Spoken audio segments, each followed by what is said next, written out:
बात करेंगे वो हम करते हैं चार ग्राफ रूल की। चार ग्राफ रूल के बारे में कोई बता सकता है?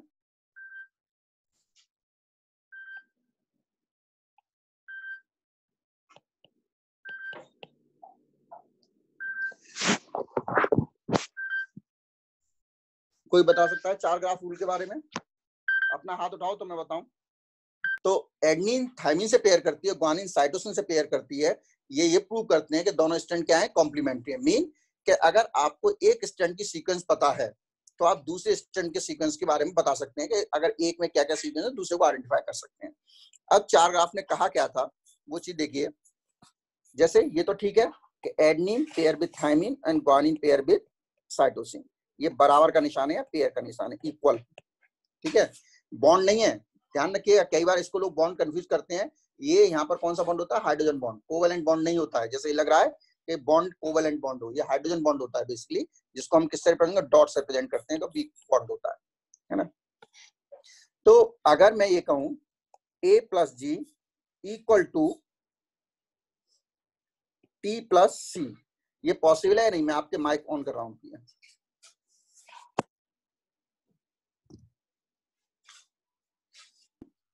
अगर मैंने ये कह दिया, ये तो ठीक है, A plus G equal to T plus C, ये पॉसिबल है।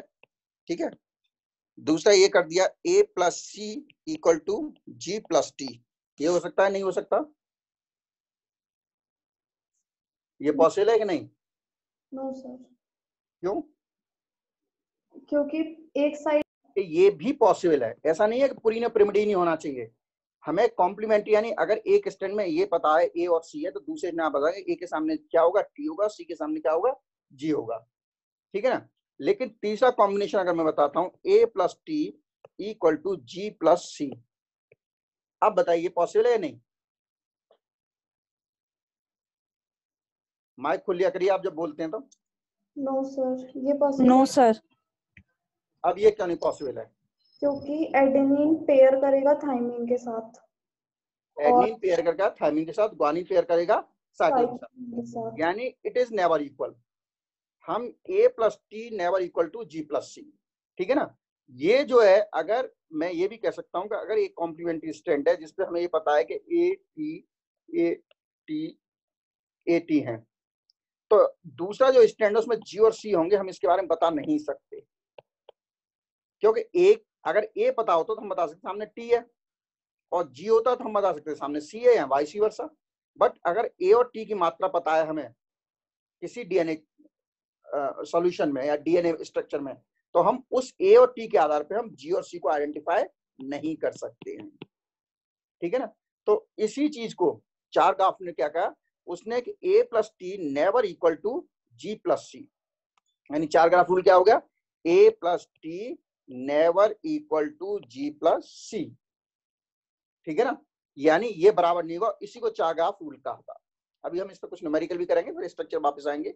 यहाँ तक क्लियर है? यहाँ तक किसी को डाउट हो तो बताइए। A प्लस टी का रेशियो जो है G प्लस C क्या होता है?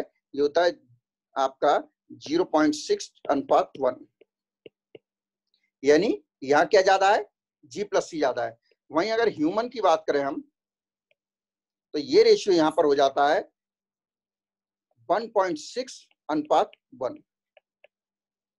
A प्लस टी और G प्लस C का।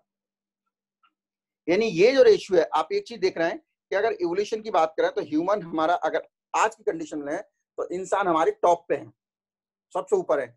और अगर शुरुआत की बात करें तो बैक्टीरियोफाज या वायरस हमारे सबसे नीचे है। तो आप देख रहे हैं कि जो दो चेन बन गई, एक तो टॉप पे ह्यूमन आ गए, और इवोल्यूशन जितना भी एनिमल बीच में आई, नीचे हमारे ये प्रोकैरियोट बैक्टीरिया एंड वायरस है। यहाँ क्या था, यहाँ A प्लस टी क्या है, 0.6 आ रहा है। यानी कि जैसे से इवोल्यूशन में हम आगे बढ़ते हैं तो किसका अमाउंट बढ़ता चला जाता है? विद द इवोल्यूशन या चेन में हम जब आगे बढ़ते हैं तो किसका अमाउंट बढ़ रहा है? एडेनिन थायमिन या guanine cytosine? Sir A plus T का। With the evolution A plus T का अमाउंट बढ़ता जा रहा है। एक ट्रेंड है कि ये नहीं 100%, लेकिन मैक्सिमम ट्रेंड क्या है कि आपकी लोअर स्पीसीज में क्या है, A प्लस टी कम होता है, और जो हायर स्पीसीज होते हैं उनमें A प्लस टी कंपैरेटिवली ज्यादा होता है। इसको न चागाफ ने इसको इवोल्यूशन से भी कोरिलेट किया था कि ए प्लस टी के आधार पर उन्होंने इसका बैलेंस करके बताया था। ठीक है, अब हम एक न्यूमेरिकल ले रहे हैं, आप लोग न्यूमेरिकल लिखिए। सर हाँ सर G+C में कोई चेंज नहीं होगा? मतलब चागाफ रूल ये भी कहता है कि with the evolution the amount of adenine thymine increase higher in comparison to guanine and cytosine. ऐसा नहीं है ग्वानिन दोनों बड़े हैं, लेकिन कंपैरेटिव स्टडी की जाए तो उसका अमाउंट ज्यादा बढ़ता हुआ दिखता है ग्वानिन और साइटोसिन के कंपेयर में। क्लियर हो रहा है नहीं हुआ? Yes sir.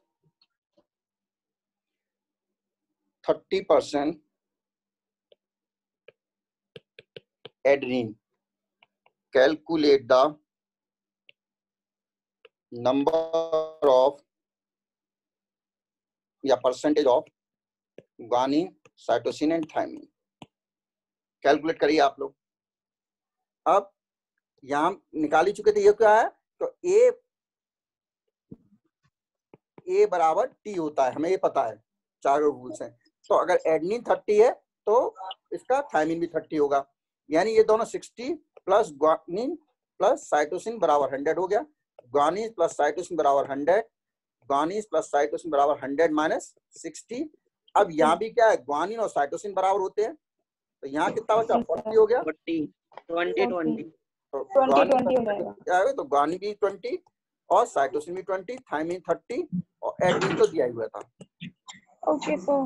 क्लियर हो गया ये? Yes sir. A DNA sample of 500 nitrogen base contain 300 thymine molecule. Calculate the amount of adenine, cytosine and guanine. था इसमें कि 500 नाइट्रोजन बेस पेयर। 500 नाइट्रोजन मतलब क्या हो गया, टोटल अमाउंट कितना हो गया है, ये 1000 मॉलिक्यूल 500 बेस पेयर का ही मतलब, तो पेयर का मतलब जोड़ा, तो जोड़े का मतलब ये 500 तो ये 1000 हो गए टोटल। तो आप निकाल लेंगे वही A plus T plus G plus C, ये क्या है, तो हमारा कितना है 1000 सर। है। आपकी आवाज नहीं आ रही है। अब मेरी किसी को नहीं आ रही है सर? ठीक है ना? तो यहाँ से क्लियर हो गया, हमारा मेन फोकस कंफ्यूजन है, गलत कहाँ करते हैं आप, इस पेयर को नहीं पकड़ पा रहे थे आप। अगर आपने पेयर पकड़ा तो सवाल में कोई दिक्कत नहीं है। अब अगेन वही कि हमारा रूल क्या है कि थायमिन और एडेनिन बराबर होते हैं, तो यहाँ पे जब थायमिन हमारा 300 है तो एडेनिन भी हमारा कितना होगा 300। तो फिर इसकी अगर हम बात करें तो एडेनिन थायमिन कितना हो गया 300 प्लस ग्वानिन प्लस साइटोसिन 1000, वही ग्वानिन प्लस साइटोसिन ये 600 हो गए। Yes sir. ठीक है, माइनस 600 और ये G प्लस सी 400 हो जाएंगे। माइनस G बराबर C होता है, यस तो क्या सर। हो जाएगा कि थायमिन 300 हो गए, एडेनिन 300 हो गए, 200 हो गए और साइटोसिन भी आपके 200 हो गए। ठीक है ना, कि एडेनिन थायमिन से और ग्वानिन साइटोसिन और जो A plus T never equal to G plus C.